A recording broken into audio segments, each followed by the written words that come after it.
किसी ने खूब कहा है कि आवाज़ ऊंची हो तो कुछ लोग सुनते हैं, लेकिन अगर बात ऊंची हो तो बहुत सारे लोग सुनते हैं। हाय गाइस, मेरा नाम है भूला और आज की ये कहानी एक लड़के की। एक 24 साल का लड़का जो एक सेठ के यहाँ काम करता था। उसके माँ बाप इस दुनिया में नहीं थे। जिंदगी बड़ी परेशानी में चल रही थी। वो जाता था, रोजाना पैसे कमाकर घर आता था, खाना बनाकर खाता और सो जाता था। एक दिन उसने देखा कि उसने 4 चपाती और सब्जी बनाई थी। हाथ मुंह धोकर वापस आया, तब 3 ही बची। दूसरे दिन भी यही हुआ। तीसरे दिन उसने ध्यान रखा और चूहे को पकड़ लिया। एक चूहा मोटा सा चपाती लेकर जा रहा था। चूहे को पकड़ा तो चूहे ने कहा, भैया मेरी किस्मत का क्यों खा रहे हो? मेरी चपाती तो मुझे दे दो। तो लड़के ने कहा, बेटा मेरे पास ज़्यादा पैसे नहीं है, सिर्फ 4 मैंने बनाई है चपाती, उसमें से एक तुम ले जा रहे हो। मैं क्या करूँगा? मेरी ज़िंदगी ने मुझे बेहाल कर रखा है। चूहे ने कहा कि तुम्हारे सारे सवालों के जवाब तुम्हें एक इंसान ही दे सकता है। लड़के ने पूछा कि वो कौन है?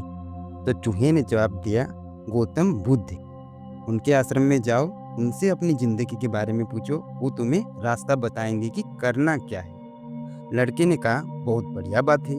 चूहे की बात मान ली, गौतम बुद्ध से मिलने के लिए निकल पड़ा। सेठ जी से छुट्टी ले ली 5-6 दिनों की। रास्ता लंबा था, रात हो गई। इस लड़के को कुछ दिखाई नहीं दे रहा था। थोड़ी दूर पर एक हवेली दिखाई दी। वहाँ गया, जा कर के शरण मांगी। हवेली की मालकिन ने पूछा कि बेटा कहाँ जा रहे हो? तो लड़के ने कहा, गौतम बुद्ध के आश्रम जा रहा हूँ, उनसे मिलने के लिए। तो मालकिन ने कहा कि बहुत बढ़िया जगह जा रहे हो। गौतम बुद्ध से हमारे एक सवाल का जवाब लेकर के आना, अगर वो सवाल का जवाब दे दे तो लड़के ने कहा, जरूर आपका सवाल पूछूंगा, बताइए। हवेली की मालकिन ने कहा कि बेटा मेरी 20 साल की बेटी है, जो 20 सालों से एक शब्द नहीं बोल नहीं सकती है। बस उनसे पूछ लेना कि ये बेटी कब बोलेगी। ये बोलते बोलते उनकी आंखों में से आंसू आ गए। लड़की ने कहा, माताजी आप परेशान मत हो, मैं जाऊंगा और आपके सवाल का जवाब जरूर लेकर के आऊंगा। लड़का अगले दिन चल पड़ा। रास्ता बहुत लंबा था। रास्ते में उसे बड़े बड़े पहाड़ मिले, ऊंचे ऊंचे पहाड़, बर्फ वाले पहाड़। उसे समझ नहीं आ रहा था कि कैसे पार करूंगा, बड़ी देर हो जाएगी। तभी उसे एक जादूगर दिखाई दिया, जो वहां बैठ करके तपस्या कर रहा था। जादूगर के पास गया, उससे बोला कि मुझे गौतम बुद्ध से मिलने के लिए जाना है। रास्ता तो बहुत ही परेशानी वाला लग रहा है, कैसे मैं पार करूंगा? तो जादूगर ने कहा कि गौतम बुद्ध से मिलने जा रहे हो, मेरे एक सवाल का जवाब लेकर के आना, तुम्हें पहाड़ में फटाफट पार करवा दूंगा। लड़के ने कहा, आपका सवाल बताओ। तो जादूगर ने कहा कि 1000 सालों से मैं यहाँ पर इसी पहाड़ पर तपस्या कर रहा हूँ स्वर्ग जाने के लिए। मुझे समझ नहीं आ रहा कि स्वर्ग कब जाऊंगा। तो लड़के ने कहा, ठीक है, आपके सवाल का जवाब मैं ले करके आऊंगा। जादूगर ने एक छड़ी घुमाई और लड़के को पहाड़ पार करवा दिया। मैदानी इलाका आ गया। वहां पर एक बड़ी सी नदी थी। लड़के के सामने फिर से समस्या थी कि अब ये नदी कैसे पार करे। तभी उसे वहां पर एक बड़ा सा कछुआ दिखाई दिया। कछुए से मदद मांगी कि आपकी पीठ पर बेटा करके मुझे नदी पार करवा दीजिए। कछुए ने कहा, ठीक है। जब नदी पार कर रहे थे तो कछुए ने पूछा, कहाँ जा रहे हो भाई? तो लड़के ने कहा, गौतम बुद्ध से मिलने जा रहा हूँ। कछुए ने कहा, वाह यार, बड़ी अच्छी जगह जा रहे हो। एक काम करना, मेरे सवाल का जवाब लेकर के आना। तो लड़के ने कहा, आप भी सवाल बताइए। तो कछुए ने कहा, मैं 500 सालों से इसी नदी में हूँ और ड्रैगन बनने की कोशिश कर रहा हूँ। ड्रैगन कब बनूंगा ये बस पूछ करके आ जाना। लड़के ने कहा, ठीक है। लड़का पहुंचा आश्रम में। गौतम बुद्ध के पास प्रवचन चल रहा था। प्रवचन खत्म हुआ। गौतम बुद्ध ने कहा, हर कोई मुझसे सवाल पूछ सकता है, लेकिन सिर्फ 3 सवालों के जवाब दिए जाएंगे। अब लड़के के सामने समस्या थी कि किसके सवाल को ड्रॉप करे, किसका सवाल छोड़े और किसका सवाल पूछे। लड़के ने सोचना शुरू किया। सबसे पहले हवेली की मालकिन नज़र में आई। ध्यान में आई तो उसे लगा कि वो तो अपनी बेटी का इलाज कराना चाहती है। उनकी बेटी बोल नहीं रही है, उनकी आंखों में आंसू थे। उनका सवाल पूछना तो बहुत ज़रूरी है। दूसरी जो तस्वीर उसके दिमाग में आई, नज़र में आई, वो थी जादूगर की। जादूगर 1000 साल से वहाँ तपस्या कर रहा है, बर्फ के पहाड़ में। तीसरी जो तस्वीर थी वो कछुए की आई, जो 500 सालों से उसी नदी में ड्रैगन बनने का प्रयास कर रहा है। फिर लड़के को अंत में अपनी तस्वीर नज़र में आई, जो सेठ के यहाँ पर काम कर रहा है। लड़के ने सोचा कि मैं तो नौकरी कर ही रहा हूँ, खाना खा ही रहा हूँ, ठीक चल ही रहा है। थोड़ी और मेहनत करूँगा, कुछ बदलूँगा। इन 3 लोगों की ज़िंदगी में बदलाव लाना ज़्यादा ज़रूरी है। इन 3 के सवाल पूछने अति महत्वपूर्ण है। गौतम बुद्ध से तीनों के सवाल पूछे। गौतम बुद्ध ने सबसे पहले हवेली की मालकिन के सवाल का जवाब दिया। उन्होंने कहा कि उस मालकिन की जो बेटी है 20 साल की, उसकी जैसी ही शादी होगी वो लड़की बोलना शुरू कर देगी। दूसरे सवाल का जवाब देते हुए गौतम बुद्ध ने कहा, जो जादूगर है उससे कहना कि वो छड़ी छोड़ दे। जिस दिन उसने छड़ी छोड़ दी, छड़ी का त्याग कर दिया, वो स्वर्ग चला जाएगा। तीसरा सवाल था कछुए का। गौतम बुद्ध ने कहा कि कछुए से कहना अपना कवच उतार दे। जिस दिन उसने कवच उतार दिया, उसी दिन वो ड्रैगन बन जाएगा। लड़के ने नमस्कार किया, प्रणाम किया और वापस चल पड़ा। रास्ते में कछुआ मिला। कछुए से कहा, भैया कवच उतार दो, गौतम बुद्ध ने कहा है तुम ड्रैगन बन जाओगे। कछुए ने जैसे ही कवच उतारा, मोती ही मोती निकल आई। कछुए ने कहा, इन मोती का मैं क्या करूँगा? मोती आप ले जाओ। लड़के को मोती मिल गए, कछुआ ड्रैगन बन गया। लड़का थोड़ा आगे चला तो जादूगर मिला। जादूगर को जा करके कहा कि भैया आपको छड़ी छोड़नी पड़ेगी, तभी आप स्वर्ग जा पाओगे। जादूगर ने कहा, ये लो छड़ी छोड़ दी, ये छड़ी तुम रख लो, मैं स्वर्ग चला जाऊंगा। जादूगर स्वर्ग चला गया। और अब आई बारी तीसरे सवाल की। ये पहुंचा उस हवेली में जिस मालकिन ने सवाल भेजा था। मालकिन से जा करके बोला, मालकिन आपका जो सवाल था उसका जवाब मिल गया है। आपकी 20 साल की बेटी की जिस दिन शादी हो जाएगी, उसी दिन वो बोलना शुरू कर देगी। उन्होंने कहा, क्या बात है, तो देर किस बात की, मेरे सामने ही तो दूल्हा बेटा है, तुमसे बढ़िया लड़का कौन हो सकता है। लड़की को बुलाया गया। लड़की ने लड़की को देखा, लड़के ने लड़के को देखा और शादी करा दी गई। और जैसे ही शादी हुई, लड़की ने पहली बात बोली कि आप तो वही हो जो उस दिन रात में हमारे यहाँ आकर के रुके थे। लड़की ने बोलना शुरू कर दिया। लड़के के पास में जिंदगी में पैसा आ गया, क्योंकि मोती ही मोती आ गए थे। जादूगर की छड़ी आ गई, ताकत आ गई और शादी भी हो गई। लड़के की जिंदगी सेटल हो गई, सिर्फ इसलिए क्योंकि उसने अपने सवाल का त्याग कर दिया था। इस दुनिया में जो जहाज होता है वो जब किनारे पे होता है तो सुरक्षित होता है, सबसे ज़्यादा सेफ होता है, लेकिन उसे दूसरे किनारे पर जाने के लिए इस किनारे का त्याग करना पड़ता है, लहरों से भिड़ना पड़ता है, मुकाबला करना पड़ता है। इस लड़के ने जब तक अपना सवाल नहीं छोड़ा था, इसको जवाब नहीं मिले थे। छोटी सी कहानी है, लाइफ में हमें बहुत बड़ी बात सिखाती है कि अगर आप कुछ कमाल करना चाहते हैं तो त्याग करना सीखिए। उन बुरी आदतों का, आलस्य का। सुबह जल्दी उठना शुरू कीजिए, प्रभु का नाम जपना शुरू कीजिए, तभी जा कर के आप कमाल कर पाएंगे। और अंत में बस इतना ही कहना चाहेंगे कि लहरों से डरकर नौका पार नहीं होती और कोशिश करने वालों की कभी हार नहीं होती। और हाँ, देखना ना भूले, हर मंगलवार सुबह 9:30 बजे हमारे सोशल मीडिया जरूर ऊपर ले जाता है, लेकिन इंसान पैसे को कभी ऊपर नहीं ले जा पाता। नमस्ते दोस्तों, मेरा नाम है भूला और आप देखना शुरू कर चुके हैं एक नई कहानी। और आज की हमारी कहानी एक ऐसे राजा की जिनका बेटा नहीं था, उनकी एक बेटी थी। चिंतित रहते थे कि आने वाले समय में राज्य को कौन संभालेगा, राजा कौन बनेगा। फिर उन्होंने सोचा कि बेटी की शादी कर देता हूँ, जिससे शादी करूँगा उसी को राजपाट सौंप दूंगा और मैं संन्यास ले लूँगा, क्योंकि बहुत समय से वो ये काम कर रहे थे, राज्य संभाल रहे थे। उन्होंने मंत्रियों को बुलाया और घोषणा कर दी कि कल हमारे राज्य में जो भी व्यक्ति सबसे पहले प्रवेश करे, जो भी सबसे पहले आए, उसी को हम राजा घोषित कर देंगे। मंत्री ने कहा कि एक बार सोच लीजिए, मतलब बहुत बड़ा फैसला है ये। राजा ने कहा नहीं, अब तो फैसला हो गया है, डिसीजन ले लिया गया है, जो डिसाइड हो गया वो हो गया। अगली सुबह को जो सेवक थे, राजा के सैनिक थे, वो एक फटे हाल व्यक्ति को लेकर के आए। फटे पुराने कपड़े उसने पहने हुए थे। वो एक लड़का था।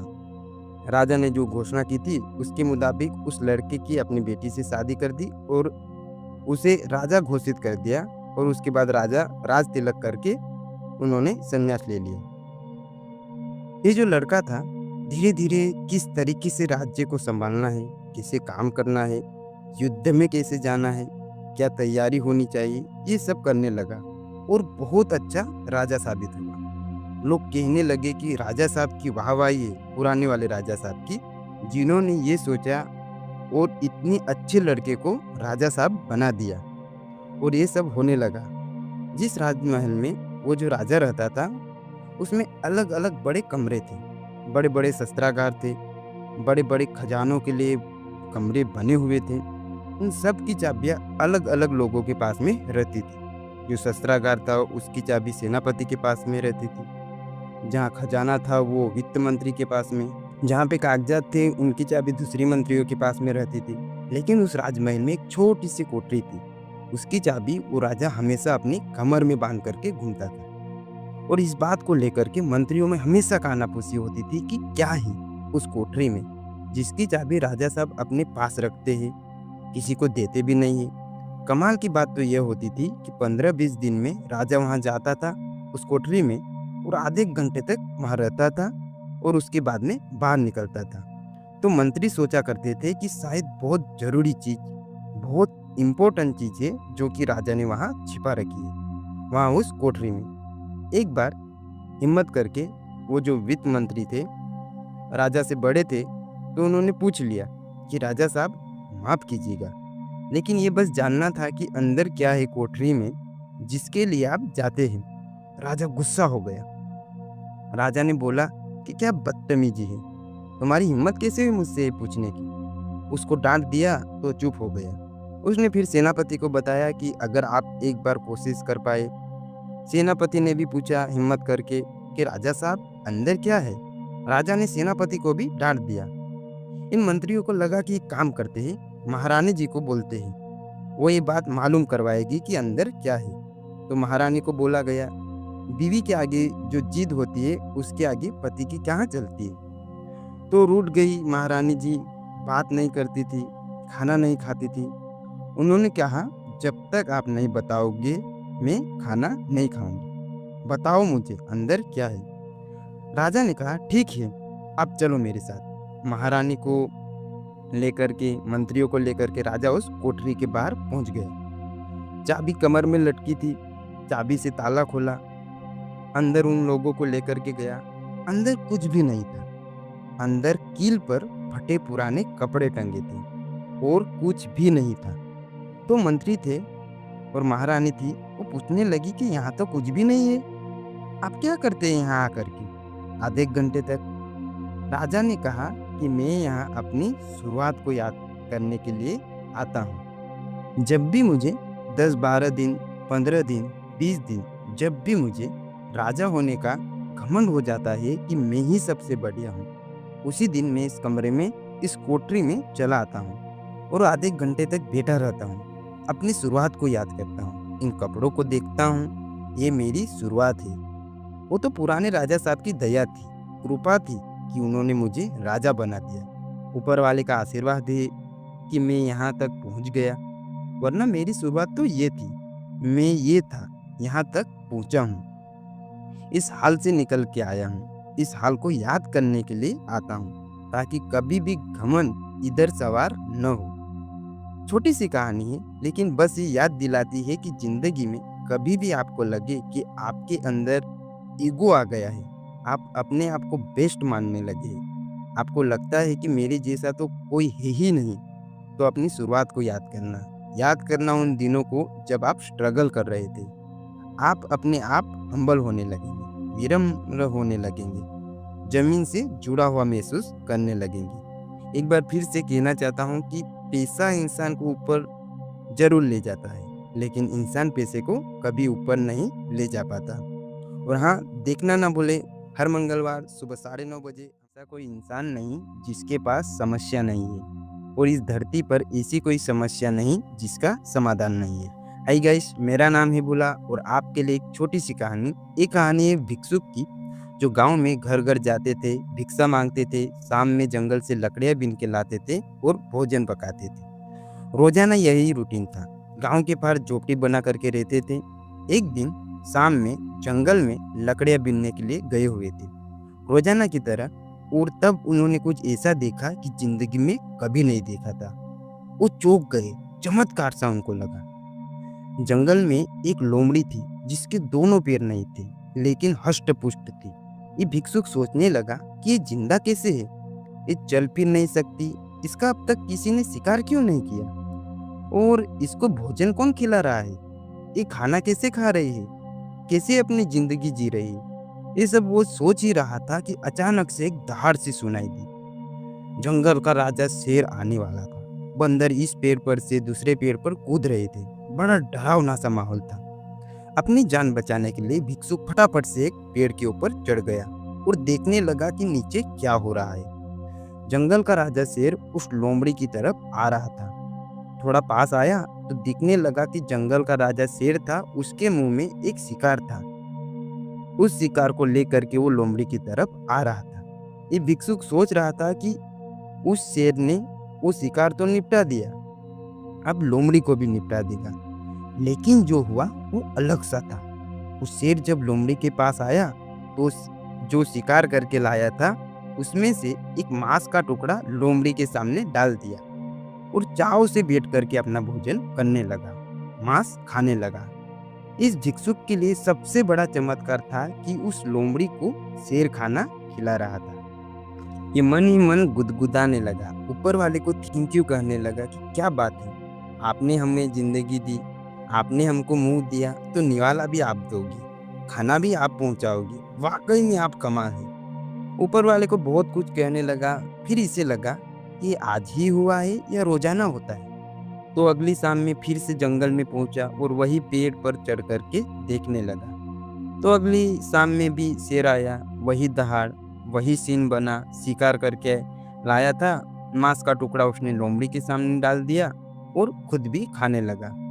इस भिक्षुक को यकीन हो गया कि ऊपर वाला इस दुनिया में है और वो सबका ख्याल रखता है। तो अगले दिन से इसने सोचा कि मुझे भी अब गांव में घर घर जाकर के भिक्षा मांगने की जरूरत नहीं है। झोपड़ी में रहेंगे, ऊपर वाले ने हमें मुंह तो दिया है तो निवाला भी देगा, भोजन भी देगा। तो वहीं इंतजार करने लगा कि कोई तो आएगा। 10 दिन हो गए, 12 दिन हो गए, जिद पर अड़ा था कि भगवान मेरी भी मदद करेगा। 15वें दिन ऐसी हालत हो गई, दुबला पतला हो गया, चल फिर भी नहीं सकता था, भिक्षा मांगने के लायक भी अब वो नहीं रहा था। तो झोपड़ी के पार वो बैठा हुआ था। तभी एक महात्मा जी वहां से निकले, आवाज दे करके उनको बुलाया और उनसे कहने लगा कि ऊपर वाला वाकई में निर्दयी है। महात्मा जी, आपको मालूम नहीं है, बाबा जी, जंगल में एक लोमड़ी है जिसके पैर नहीं है, उसे शेर भोजन कराता है, शिकार करके लाता है तो अपने शिकार में से हिस्सा भी देता है। और एक मैं हूँ जो ऊपर वाले को याद करता है, तपस्या करता है, मेरा कोई ख्याल ही नहीं रख रहा है। पिछले 15 दिन से मैं यहाँ इंतजार कर रहा हूँ कि मुझे भी कोई खिलाएगा, कोई आएगा, लेकिन कोई आया ही नहीं। बाबा जी ने जो कहा वो सुनिएगा। बाबा जी ने कहा कि मूर्ख हो तुम, अरे पगले इंसान, ऊपर वाला तुझे लोमड़ी नहीं बनाना चाहता है, वो तुझे शेर बनाना चाहता है और तू लोमड़ी बन के बैठा है, तो इंतजार में है कि कोई आ करके खिलाएगा। तू शेर की तरह ताकतवर बन और दूसरों की भी मदद कर। छोटी सी कहानी है, हमारे साथ भी ऐसा होता है कि हम कई बार उल्टा सोचने लगते हैं। हम सोचते हैं कि अरे सबको वो संभाल लेगा, हमें हमारा काम करना होगा और ताकत बनना होगा। शेर की तरह जीना होगा। और जब हम ताकतवर हो जाए, हमारे पास काफ़ी कुछ आ जाए, तो हमको दूसरों की भी मदद करनी होगी। छोटी सी कहानी बस सोच का फ़र्क बताती है। एक बार फिर से आपसे कहना चाहूँगा कि इस धरती पर ऐसा कोई इंसान नहीं जिसके पास समस्या नहीं, और इस धरती पर ऐसी कोई समस्या नहीं जिसका समाधान नहीं। और हाँ, देखना ना भूले हर मंगलवार सुबह 9:30 बजे हमारे सोशल मीडिया हैंडल में। कोशिश ऐसी करो कि हारते हारते कब जीत जाओ पता ही ना चले। नमस्ते दोस्तों, मेरा नाम है भूला और आपके लिए एक छोटी सी कहानी। एक कहानी एक गरीब पेंटर की जो बड़ी कमाल की पोर्ट्रेट बनाता था। बहुत अच्छा आर्टिस्ट था। वो आर्ट उसको बखूबी आती थी। बखूबी सब कुछ जानता था, समझता था, सारी बारीकियां समझता था। लेकिन जिंदगी में ग्रोथ नहीं मिल रही थी, सक्सेस नहीं मिल रही थी। समझ नहीं आ रहा था कि काम इतना अच्छा कर रहा हूँ, कमाल क्यों नहीं हो रहा है, चमत्कार क्यों नहीं हो रहा है, सक्सेस क्यों नहीं मिल रही है। उसी शहर में एक मिलीनियर थी जो अखबारों में इस पेंटर के बारे में पढ़ती रहती थी कि बड़ी कमाल की पोर्ट्रेट बनाता है। उसके मन में भी आता था कि कभी समय मिले तो जाऊं और अपनी पोर्ट्रेट बनवाऊं, देखूं तो सही कि कितना कमाल का आर्टिस्ट है। ये जो गरीब पेंटर था सोचा करता था कि मेरी जिंदगी में भी कोई चमत्कार हो जाए, कोई बढ़िया सा क्लाइंट आ जाए, ऐसा कुछ हो जाए कि लाइफ चेंज हो जाए। वो कहते हैं ना कि ऊपर वाले की मर्जी होती है। इन दोनों को फाइनली मिला दिया। एक दिन इस गरीब पेंटर के दरवाजे पर दस्तक हुई और आई वो महिला जो मिलीनियर थी। वो जो मिलीनियर महिला आई तो उसने आकर के वही डिमांड की जो इसे लग भी रहा था कि कहेगी। उसने कहा कि मुझे अपनी पोर्ट्रेट बनवानी है, इतनी शानदार जो अब तक तुमने नहीं बनाई, उससे बेहतरीन बनानी है। इतनी शानदार कि जब मैं अपने ऑफिस में लगाऊं, जो भी वहां पर आए देखे तो बस मंत्रमुग्ध हो जाए। इतना शानदार काम था ये। तो इसने कहा हाँ जी हो जाएगा, ये तो मेरा बचपन से पैशन है और मैं तो मतलब आर्टिस्ट हूँ बचपन से। अपने बारे में बताने लगा। उस महिला ने कहा, वो जो मिलीनियर थी, उसने कहा कि मुझे आपके बारे में सब कुछ पता है, अब कुछ नहीं सुनना। मैं आपके बारे में पहले से काफी कुछ जानती हूँ, मैं काफी कुछ सुन चुकी हूँ। अब अगर आप शुरू करें अपना काम तो वो बढ़िया रहेगा। तो पोर्ट्रेट बनाना शुरू किया इस गरीब पेंटर ने। कुछ घंटों के अंदर बड़ी कमाल की पोर्ट्रेट बनके तैयार हो गई। वो जो मिलीनियर थी देखती रह गई, मंत्रमुग्ध हो गई। उसने कहा वाह वाओ, कमाल कर दिया, यू आर जस्ट अमेजिंग। अब बताइए कि आपको क्या रिवॉर्ड दूं। सारी कहानी यहाँ से शुरू होती है। गरीब पेंटर ने अब सोचा कि क्या मांगू। उसे लगा कि $100 मांग लेता हूँ, फिर उसे लगा कि $200 मांग लेता हूँ, फिर उसके मन में आया नहीं $1000 मांग लेता हूँ। फिर उसको लगा कि कहीं ऐसा न लगे इस महिला को कि देखो मतलब कि आज मैं इसके दरवाजे पे आई हूँ तो मुंह फाड़ रहा है, कुछ भी मांग रहा है। फिर इसे लगा कि इस पर छोड़ देता हूँ, इनको जो देना है ये दे देंगी। फिर उसके मन ने दूसरा सवाल किया कि हो सकता है कि कुछ दे ही ना, कह दे कि आप कभी ऑफिस आइएगा फिर देखेंगे, कुछ भी हो सकता है। उसे लगा कि बहुत मुश्किल से इतना अमीर क्लाइंट मेरे दरवाजे पर आया है, वो भी मिलीनियर, जाना नहीं चाहिए। तो इसने फिर फाइनली हिम्मत करके कहा कि मैडम जो आपको देना है दे दीजिए। जो मिलीनियर थी उसने कहा कि मैं आज आपसे इतनी इम्प्रेस हो चुकी हूँ, आपने मुझे मंत्रमुग्ध कर दिया है। इतनी इम्प्रेस हो चुकी हूँ कि आप ये मेरा पर्स रखिए। जहाँ उस मिलीनियर महिला ने ये कहा, ये जो पेंटर था इसे लगा कि ये क्या बोल रही है, पर्स आपका, पर्स को रख करके क्या करूँगा और इससे क्या आएगा। फिर इसके मन ने कहा, बोला था ना $1000 मांग लेना, बात ही पलट जाती, क्यों चक्कर में पड़ रहा था।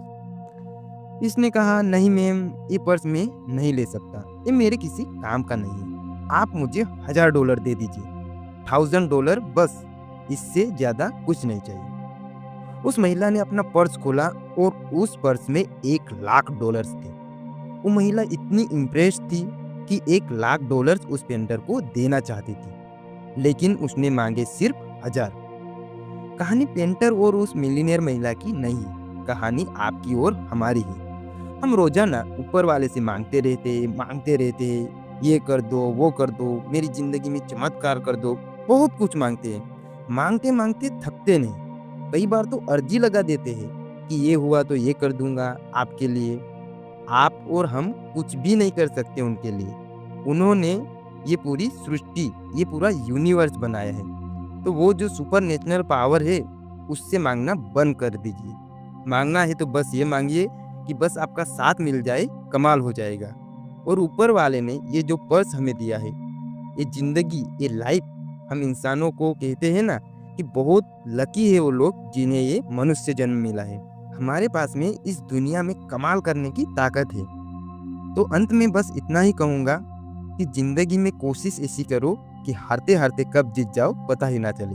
और हाँ, देखना ना भूले हर मंगलवार सुबह 9:30 बजे हमारे कि भगवान बोलते हैं कि तू वही करता है जो तू चाहता है, फिर वही होता है जो मैं चाहता हूँ।